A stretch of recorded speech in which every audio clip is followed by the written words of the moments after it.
हेडलाईन्सचे प्रायोजक आहे NBC bearings, लांब पळण्यासाठी। भाजपच्या बैठकीमध्ये लोकसभेतील अपयशावरून अजितदादा शिंदे गटावर आरोप। लोकसभेमध्ये अजित पवार गटाच्या नेत्यांनी मदत केली नाही। अजित पवारांच्या काही आमदारांनी मवियाला मदत केल्याचा आरोप। सूत्रांची माहिती। लोकसभेला शिंदे गटाला 15 जागा देण्याची काही गरज नव्हती। शिंदेंना 15 जागा दिल्यानं विधानसभेमध्ये अडचण होण्याची शक्यता। भाजप नेत्यांची कोर कमिटीच्या बैठकीमध्ये तक्रार। सूत्रांची माहिती। लोकसभा निवडणुकीमध्ये जागावाटपाचा घोळ शेवटपर्यंत चालला, त्याचा फटका बसला। विधानसभेला जागावाटपाचा घोळ लवकर सोडवा, भाजपच्या बैठकीमध्ये नेत्यांचा सूर। विधानसभा निवडणुकीला माहिती म्हणूनच सामोरं जायचं आहे। केंद्रीय पक्षश्रेष्ठींचा राज्यातील नेत्यांना निरोप, तर भाजपने 160 ते 170 जागा लढाव्यात, नेत्यांचा आग्रह। ऑक्टोबर आधी दिल्लीमधलं सरकार बदलणार, तर राज्यामध्ये मवियाचं सरकार येणार, खासदार सुप्रिया सुळेंचा दावा। महाराष्ट्र प्रदेश काँग्रेस कमिटीच्या मुख्य नेत्यांची आज बैठक। विधानसभा निवडणुकीसाठी काँग्रेस 120 जागांची मागणी करण्याची शक्यता, तर काँग्रेसच्या फुटीर आमदारांवर कारवाई होणार का, याकडे लक्ष। मुंबईत पावसाचा जोर वाढल्यामुळे रेल्वे सेवा विस्कळीत। मध्य रेल्वे 15 मिनिटं उशिरानं, तर पश्चिम रेल्वे आणि हार्बर रेल्वे 12 ते 15 मिनिटं उशिरानं असल्यामुळे चाकरमान्यांचे हाल। मुंबईत पावसाचा जोर वाढला, पाणी भरण्यास सुरुवात झाल्यानं अंधेरी सबवे वाहतुकीसाठी बंद।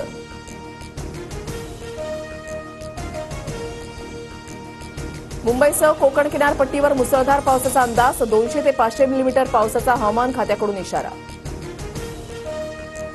रायगड, रत्नागिरी आणि सातारा जिल्ह्यासह 6 जिल्ह्यांना आज पावसाचा रेड अलर्ट, तर राज्यामध्ये आज वादळी वाऱ्यासह अतिमुसळधार पावसाची शक्यता, पुणे हवामान खात्याचा अंदाज।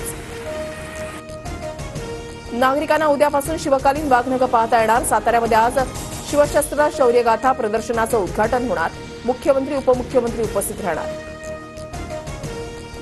विश्वजित कदम भावी मुख्यमंत्री, खासदार विशाल पाटलांचं वक्तव्य, तर विशाल पाटील बोलले ते सोडून द्या, उगाच चर्चा नको, विश्वजित पाटलांची प्रतिक्रिया।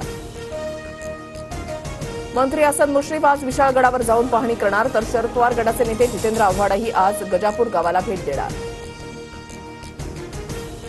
विशाळगडाच्या पायथ्याशी झालेल्या तोडफोड प्रकरणी एमआयएमकडून आज राज्यभर निदर्शनं, पोलिसांची सूचनेवरून इम्तियाज जलील यांचा कोल्हापूर दौरा रद्द, जलील संभाजीनगरमध्ये निदर्शनं करणार।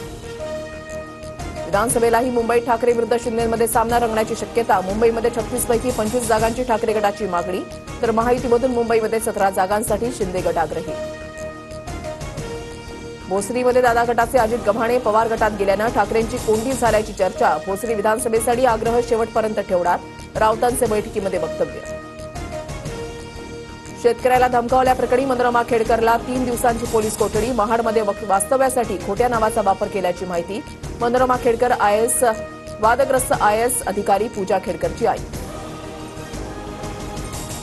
शरद पवार गटाकडून करमाळा विधानसभेसाठी नारायण पाटलांच्या नावावर शिक्कामोर्तब, प्रदेशाध्यक्ष जयंत पाटील यांची घोषणा। विधानसभा निवडणुकांच्या पार्श्वभूमीवर उद्धव ठाकरेंना मोठा दिलासा, ठाकरे गटाला निधी स्वीकारण्यास परवानगी, केंद्रीय निवडणूक आयोगाची मंजुरी। आगामी श्रीलंका दौऱ्यासाठी भारताच्या T20 आणि एकदिवसीय संघाची घोषणा, सूर्यकुमार यादव याची भारताच्या T20 संघाच्या कर्णधारपदी निवड। कारगिल युद्धामधून धडा शिकायला मिळाला, तसंच आंतरराष्ट्रीय कूटनीतीमध्ये विरोधी राष्ट्रांकडून समर्थन मिळवण्यासाठी रणनीतीवर जोर देण्यात आला। न्यूज 9 कारगिल ऑनर्स कार्यक्रमात सीडीएस अनिल चौहान यांचं वक्तव्य। हेडलाईन्सचे प्रायोजक आहे एनबीसी बेरिंग्स, लांब पळण्यासाठी।